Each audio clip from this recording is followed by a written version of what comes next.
Alright, and I'm back for the next installment of Who the Heck is Atemi? Firstly, I'd like to point out, you ever have those times when you're trying to record video of yourself and the only thing you can really look at besides some blue glowing lights on your camera is yourself? Ooh, that's profound.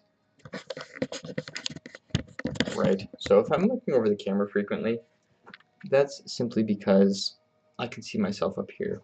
And as much of a narcissist as I am, it's not that I want to look at myself, it's that I'm annoyed by this beard that I didn't take care of today. But that aside, hey, in this installment of Who the Heck is Atemi, I'm probably going to end up dubbing it that anyways, we're looking at 2015 and 16, some of the most influential times of my rope bondage career experience and practice. For me, I want to first highlight this, that Shibari wo Kinbaku is most important to me as a practice. It is not a way to get laid. It's a way for most to get laid. It's not what I do to get laid. I find myself a girlfriend. I like her. Layage happens. It's nice. But that is not what got me into rope bondage. No, what got me into rope bondage was actually a tremendous amount of emotional trauma. And I managed to use rope bondage to get out of that. It was incredible. I'm a spitting image of post-traumatic growth. Most of my life is that, but in rope bondage it matches nicely too. In short, the phone is teasing me. The email just finished uploading. Right. So, yeah, so in 2014, very late 2014, some terrible shit happened to me. Or happened, and I was involved in it. It didn't happen to me. I'm not a victim. It just happened. It had to happen. I'm better for it. Everyone involved is better for it now. But, in short, 2014 happened, events happened in this previous video I uploaded that basically encouraged me into Shibari or Kinbaku and or Kinbaku, Shibari and Kinbaku desu, where I took it seriously to the extent that my life depended on it. If it weren't for Shibari, I can honestly say without a doubt in my mind, if it weren't for that practice, I would not be alive right now. I was very holistically suicidal when I started taking Shibari very seriously. I tell people, suicide requires an extreme amount of cowardice or an extreme amount of bravery, neither of which I have. I'm far more plain than anyone else would like me to think, would like to think of me, in regards to that at least. But in short, the practice of Shibari, my drive to improve on it and become especially ambitious, it saved my life. And I feel very personally and very deeply that I owe the practice that. So in any case, 2015 rolled around. It was a really shitty early part of the year. In fact, I lost my job due to attendance because I was manically depressed. I was like midway through dealing with a customer and I would just spontaneously burst out sobbing. And we're talking that sort of sobbing you see when your best friend has had too much vodka and they've got some kind of deep hidden traumas in their soul and it all comes out because they've been drinking hard liquor. That, only I'd be unfortunately sober and at work. So, lost my job. It was terrible. I managed to somehow inadvertently get my butt onto employment insurance. I don't know how. I lost my job due to a fault of my own, and yet I was still somehow eligible for employment insurance. For people that don't know what that is outside of Canada, employment insurance is something you pay into just like any insurance the whole time you're working. They take a cut right off your paycheck, every paycheck. And if you've worked long enough for a certain employer, then when you get laid off, as in you lose your job for no fault of your own, then you're able to cash into that and you get a sort of allowance every month. Well, I would say that I lost my job due to fault of my own. I let myself slip, didn't show up to work too many times, and ta-da. But the system that be still decided that I should get that employment insurance payout. Oh, got gas still. And thus I had my basic survival needs covered by a system that I already paid into. I won't lie, I'm so incredibly grateful for that. That allowed me to do what I did last year in 2015. Um, so that's so cool. I saw no shame in it because I was also working at the same time. That's incriminating because you're not eligible for employment insurance while you're working, but under the table happens, and I don't know, I'd be hard put to claim tying up beautiful naked girls as a income. It'd be difficult to do that. Maybe as a registered business, and even then. So, in any case, 2015 rolls around, and I'm working on getting over my shit. I had a couple very important friends around at the time that really, they were there for me almost no matter what. Some of them were a little bit more stubborn, but if I was calling for help, they were there. And I have to say that I can only extend my gratefulness for the rest of my life. Whether or not I'd be able to do the same for them, I don't know, but the whole purpose of someone being there for you is so in the future, either one, you can be there for them, or two, you don't have to be. And I've pondered that long and hard over the past year. I don't know if I'll ever live up to that, but I'm grateful. And here it is being immortalized on YouTube. 21st century problems, right?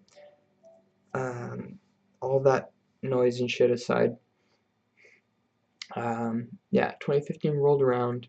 I was getting an average of about 2 different practice partners a week. That's not a lot in my opinion. To me, practice is something you do every day. Um, it's the difference between training and practice. Training, oh, you go to class, you practice with your friends, you put on a special outfit, and, like a karate gi or these sorts of things. But no, practice is something you do every day. It's how you talk to the people in your life. It's how you posture yourself when you're sitting on the ground or in a chair. It's the things you consider on a constant basis. I think that's really important. That's what a practice is. Putting things into practice, as an example. You don't put things into training. No, you train things. You prepare for the real thing. But with the real thing, you put your training into practice. So, accordingly, you train in class, you practice in the real world, and 24/7. There is no failure, there's no anything. So that's a thing. Back on the subject matter. Yeah, so I had 2 people a week or so that would come by my place and we'd practice rope. I put posts out on Kijiji, on Facebook, etc., saying, hey, I'm really ambitious in the practice of Japanese rope bondage. A lot of people aren't going to like that. I don't need those people in my life. And frankly, I'm getting to a point in my life again where I get to put my foot down and be like, hey, listen, this is what I do. I'm sorry you don't like it. This is my artistic outlet. This is how I express myself, and it's profound and deep for me. That means it tends to come before most human beings in my life. So 2015, wow, like 10 minutes into this video and still haven't actually dug into 2015. So got really deeply immersed in rope bondage. I moved to a new place downtown Barrie. Actually, this room here is that place, and thus I was suddenly more accessible. Before long, I had an average of 4 different people I would tie on a weekly basis for practice purposes, and I wasn't doing performances or anything. No, this was still therapy, and this was still practice for me. This was something I wanted to see where I could go with it, how I was growing as a human being, and what was happening. It was a little bit of a shock when some associates, not even associates, some people approached me online on Facebook, and they're like, "Hey, we like what you do. We would like to learn how to do what you do." And B, I didn't standardize anything at this point. I was like, okay. So I went over to their house with a partner of mine at the time, and Hegigwa was her nickname, and yeah, we shared with them what I do, and I showed them how I do it. Some very rudimentary things, but still, in 2 or 3 hours, we covered quite a bit of ground. And and after two sort of sessions like that, my brain starts ticking. Oh, that's it. At the end of that, they're donating money to me. I was telling them flat out, I can't take money for what I do. It's my passion, you know.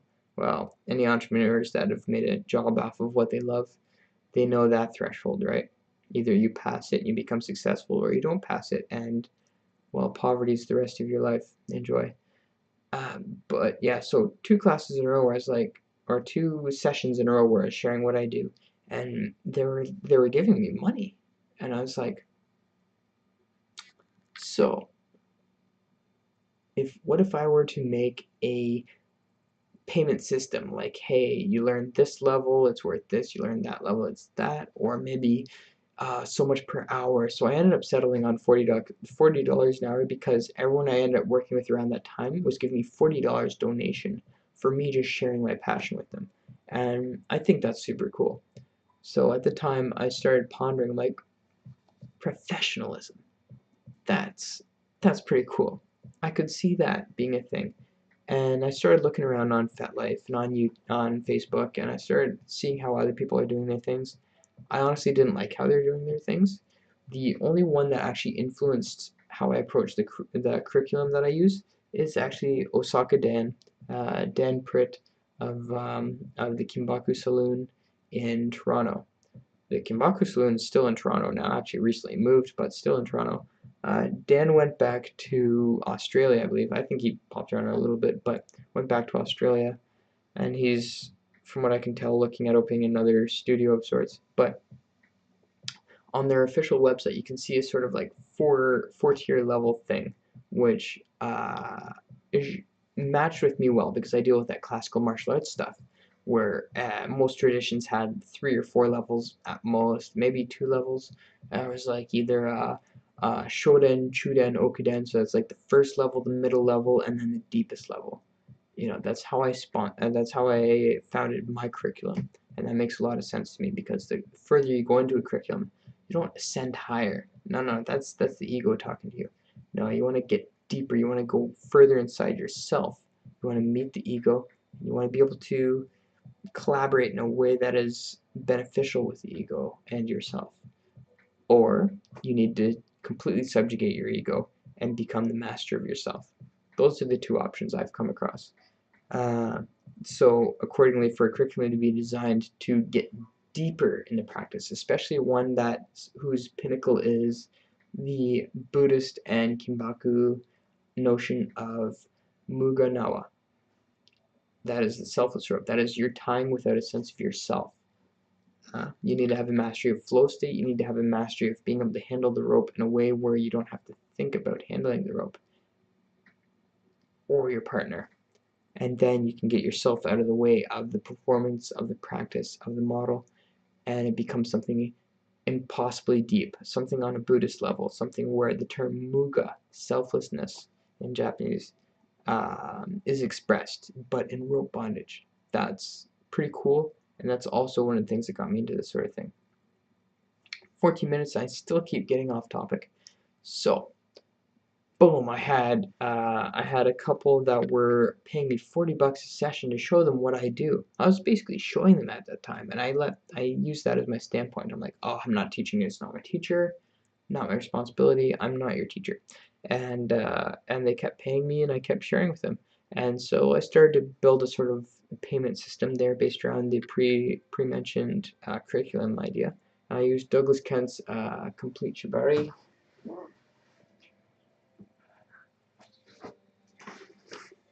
This book here. This is one of the most influential books on my curriculum. What? If you can't find a decent price for it, hunt down Douglas Kent's website, not Amazon. you can either get this tiny little thing for $400, or you can get it for $25. Your call.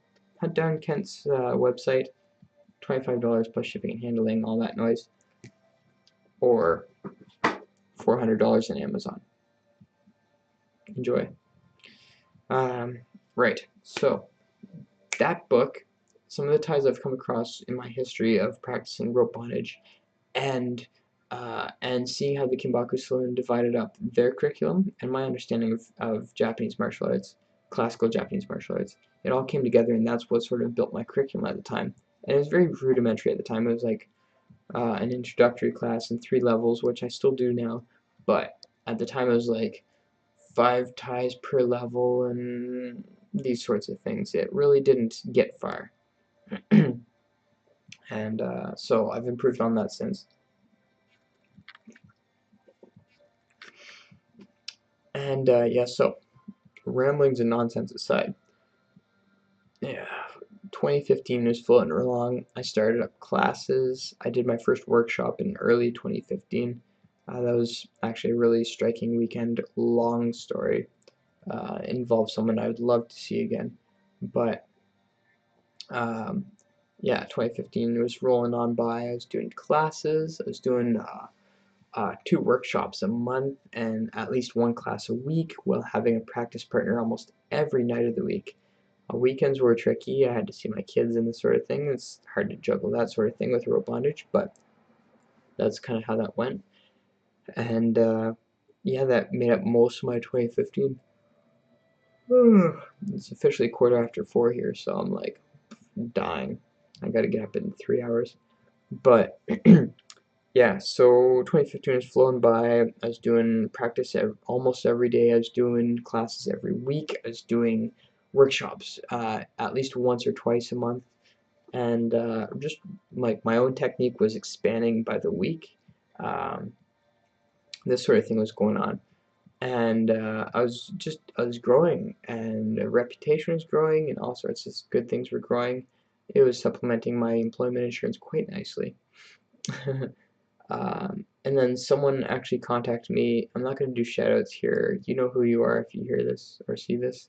But someone contacted me about being their partner for the Morpheus Bondage Extravaganza in October 2015 in Toronto, Ontario. I was totally not expecting that, firstly. It was just yesterday, actually. I was going over the old messages from then, and I was like, wow, someone like saw that I had some quality of something to perform, and they singled me out as like, hey, I'd like to either practice with you or perform with you at the Morpheus Bondage Extravaganza, which is like, when it comes to rope bondage in this current time, it is like the Olympics of rope bondage. You're not going to get awards and shit, but exposure to an international audience through live streaming online, some of the biggest events in the world in regards to Japanese rope bondage, it is the Super Bowl of Japanese rope bondage, of Shibari, of Kinbaku, etc. So when I was asked that, it slowly started to sink into my brain as a bucket list item, and I was like, okay, someone is asking me to do this. That's pretty cool. Not only are they asking me to do it, but they want me to be their partner. I'm like, I haven't even met you yet. And frankly, this particular person I've met only once so far in person. She seems super cool. I'd love to hang out more, but hasn't happened yet. That's life. It sort of happens. um, so she put the seed in my head to, one, not only go for the biggest friggin' rope event in the thing, but at that time I wasn't doing suspensions. She put that seed in my head to start me into suspensions. Well, now it's hard to do rope bondage performances without suspensions. You need something that entertains as much as it has depth. So suspensions are usually the go-to for these sorts of things, especially with, you know, sexy girls in lingerie and all this BS. But yeah, this particular model that approached me, she was eager in working with me, which was flattering beyond reason. But she was also pushing me not only to do suspensions, but dynamic suspensions. That requires some expertise. Even now, I struggle with the dynamic suspensions. That is to say, changing from position to position, transitions as they call it. I still work on that. It still requires quite a bit of brain power when I'm working on it. But she was the one that put that sort of seed in my head, and I was like, fuck. Firstly, yeah, I can do suspensions. I need some help. And a friend of mine who I am more than happy to shout out to, Not Nice, on FetLife. His name is Not Nice, and Not has in the rope. Um, he gave me a few pointers, very few pointers, and frankly, I would love for him to assist me further in this, but I just haven't. It hasn't lined up in the schedules, and I've kind of been doing my own thing for the past year. But I'm eternally grateful for the few tips and pointers that I managed to get out of him the whole 2 times we hung out. Um, he was the launching pad for which my suspension practice came from, and even now, a lot of things I do uniquely to my rope suspension came from him. So, uh, and I mean, he took the time to show me those sorts of things and lecture me accordingly. So I can appreciate that, and yeah, Not Nice, if you're watching this, thank you, and I look forward to hopefully getting some form of education further from you. Um, I appreciate that really deeply. So in other news, this whole thing came together. I started into suspensions and practicing suspensions. We're doing it out in the forest, in the parks, and whatever, every opportunity I got, and it was a ton of fun. However, at this time, I was also applying for the Morpheus bondage extravaganza in Toronto, Ontario, Canada, for October 2015. They rejected me. To this date, I don't know why. Don't even think I'll ever know why. Um, but it sucked for a while. I mean, it was like, oh, I'm not good enough for that.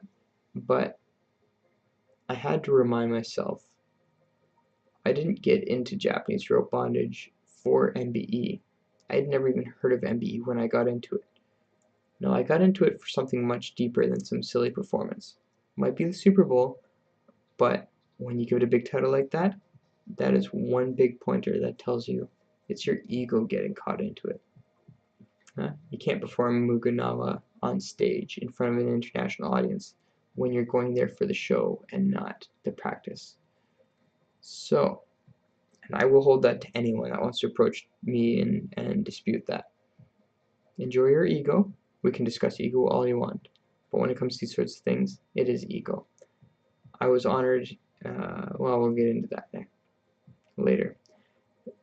In any case, so I was rejected from the MBE performance of 2015 in Toronto. That sucked. That really sucked. But I also knew at the time they were live streaming it. I know they didn't live stream um, the show that I wanted them to in February, but whatever. In any case, boom, that didn't work out. I redoubled my efforts in practice.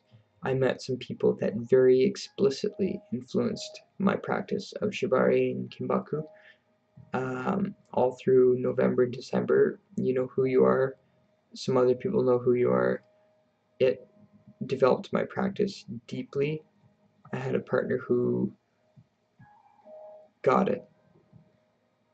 Took some work initially, but she got it. And she was my muse that gave me a sense of not having bounds. I think she gets that. And, well, some things happened and she couldn't stick it out with me. But if I could, I want to say that I'm also really grateful for her participation in what we did through November and December. She made a lot of things possible. She grew my practice single-handedly quite far and quite deep based on her own natural qualities. And, well, I don't regret how things went, but I'm sorry they went that way. So that was my 2015. Oh, one important thing. My first big event, my first big performance was in 2015, where I started traveling around Canada based on the money I was making from classes and such. That was super cool. I gotta tell you, I was officially professional as a rope bondage artist there. I was on my tip-top game there. And I did a performance Halloween night 2015 for the Mondios New Year's bash, or not New Year's, Mondios Halloween ball at the Rialto Theatre in Montreal, Quebec. That is a highlight of my life. It's on my Facebook page as a milestone. Not one that I set for myself, but when it happened, I was like, holy cow, that just happened. So that was cool. Yeah, so performed in front of 2,300 people that night. Well, first I did a martial arts choreography, which was dangerous to say the least. I almost got injured during that thing because of some of the points in the choreography. I can honestly say I learned my lesson about choreography. I don't like it. But later on in the night, I got to perform rope bondage with a single length of 30-foot Tessa Jute, that stuff there. Took a single length of that on stage and performed with a very beautiful model. Um, if you're watching this, you know who you are, and thank you for your participation in that. It was a lovely night, truly. Um, I'd do it again if I could. In any case, so great night. Performed in front of 2,300 people that night, and I brought rope bondage to a stage that wasn't expecting it. I kind of stepped on and took a length of rope, performed. Excuse me. So that was the end of my 2015. Besides some wonderful shows down at Club M4 in Toronto, or sorry, I've got hiccups now. Club M4 in Etobicoke, Ontario.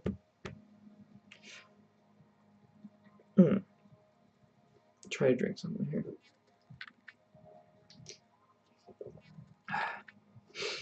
Etobicoke, Ontario, Canada, where Club M4 is. As far as I know, I'm still welcome there for Tuesday nights, but my day job gets in the way of that.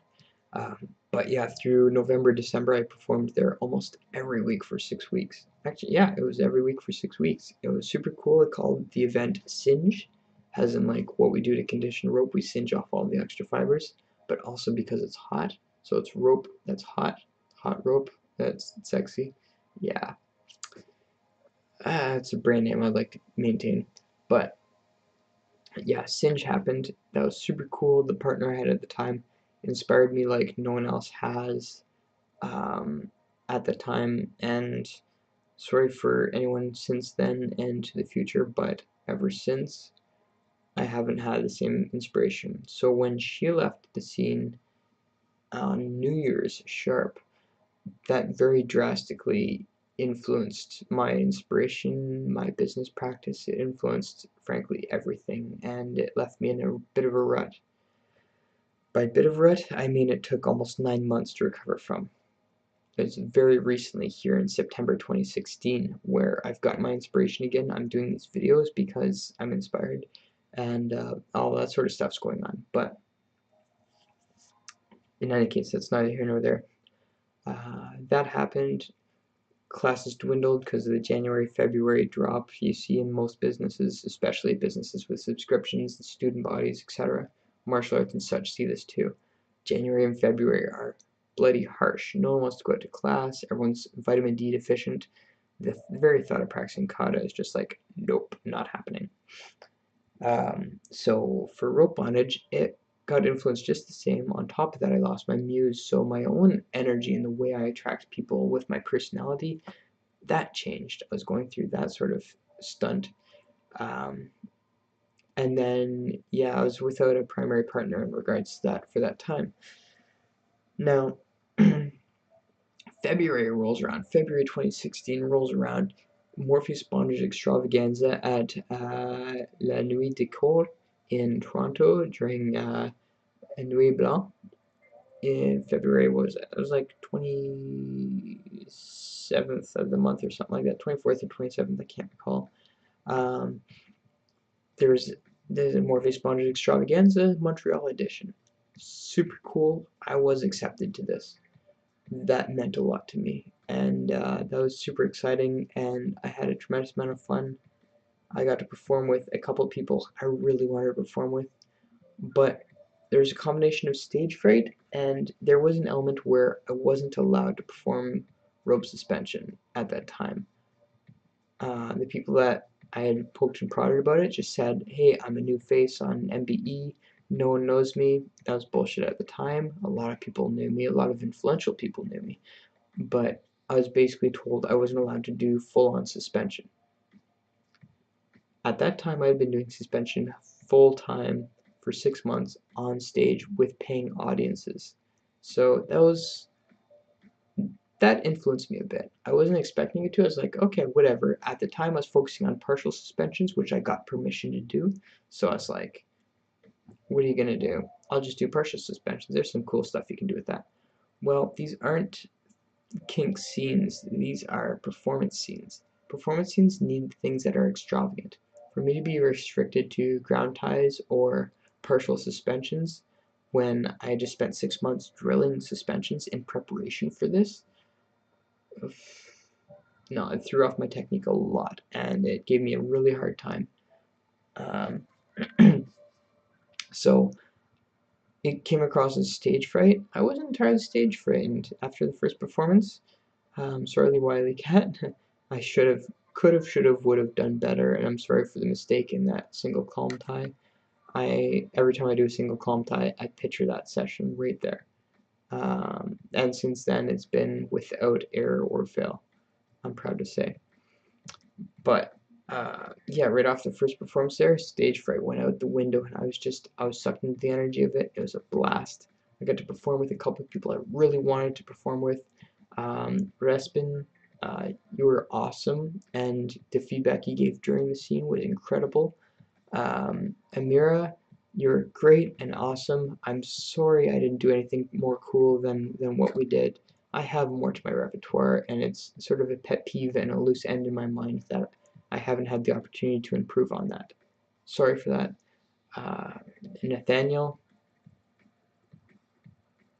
brilliant. Brilliant. Brilliant. You, sir, are designed for this shit.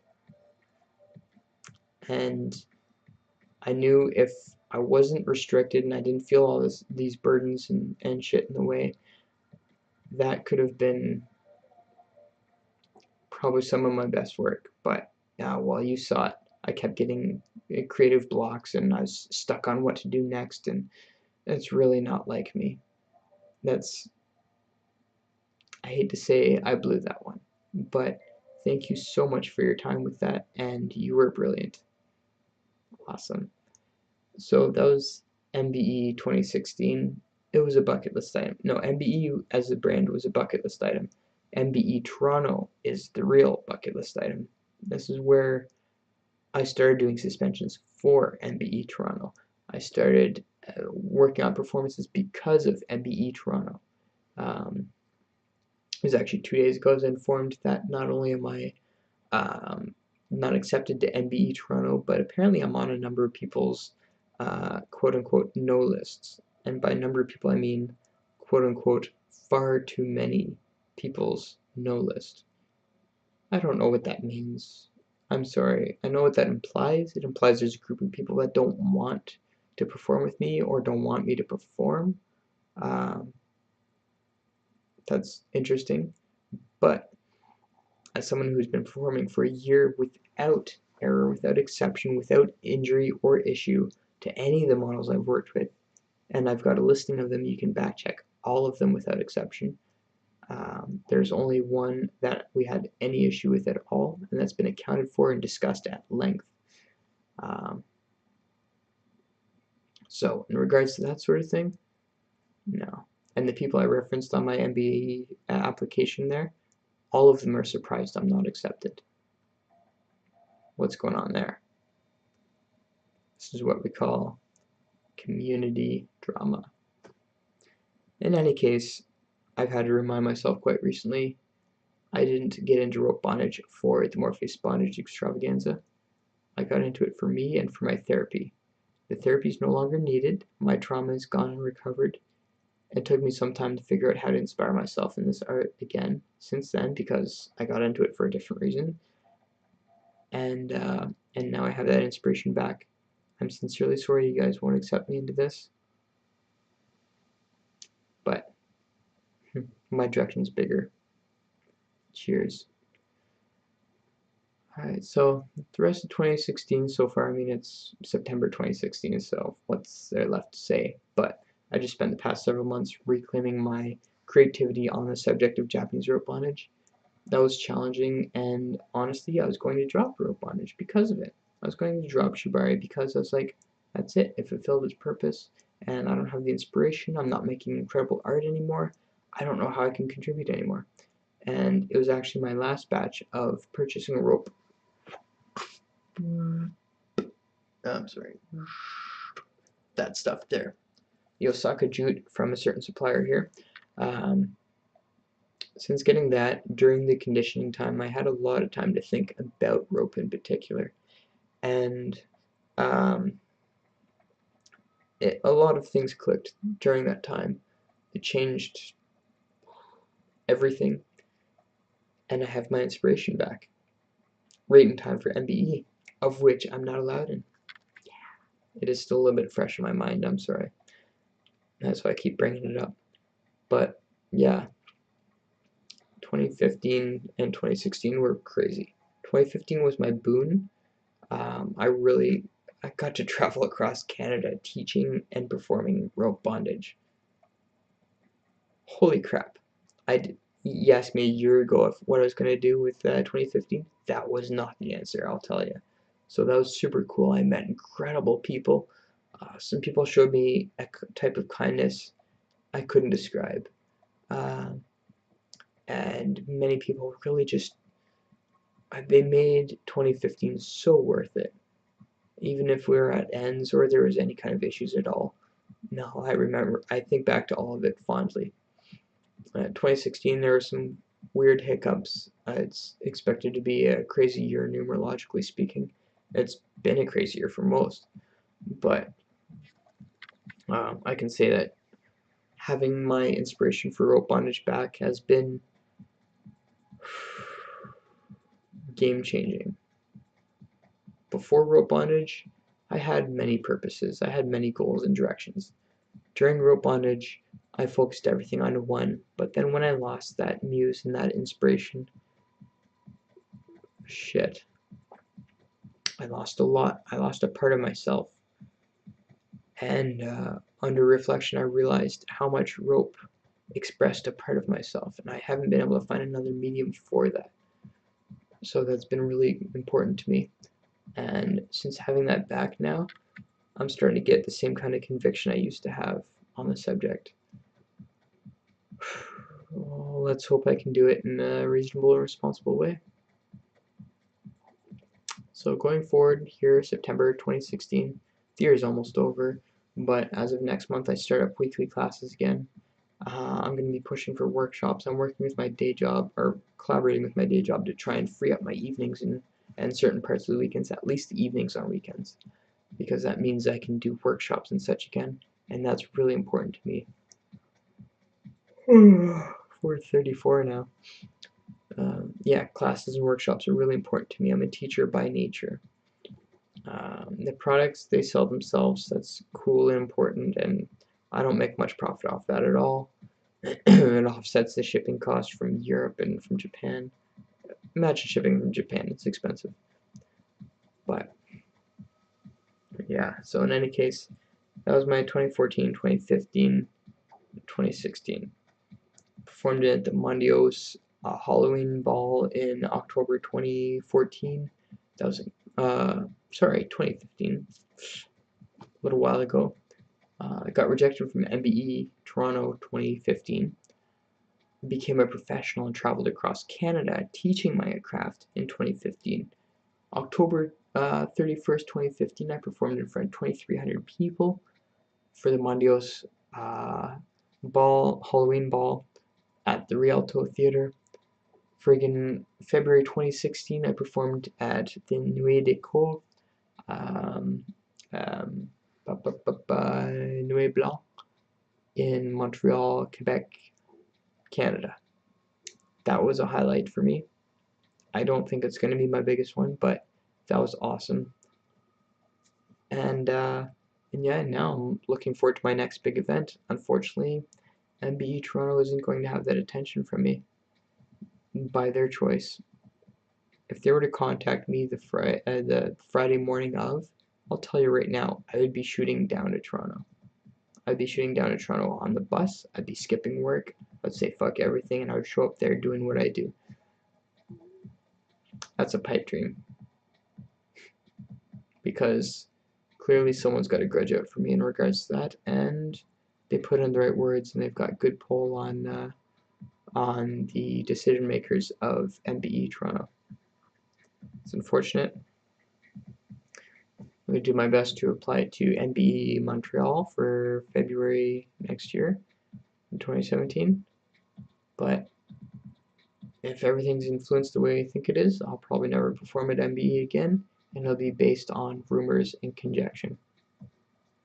Because anyone that's worked with me will know I am pretty damn safe, above and beyond most others, especially people familiar with them.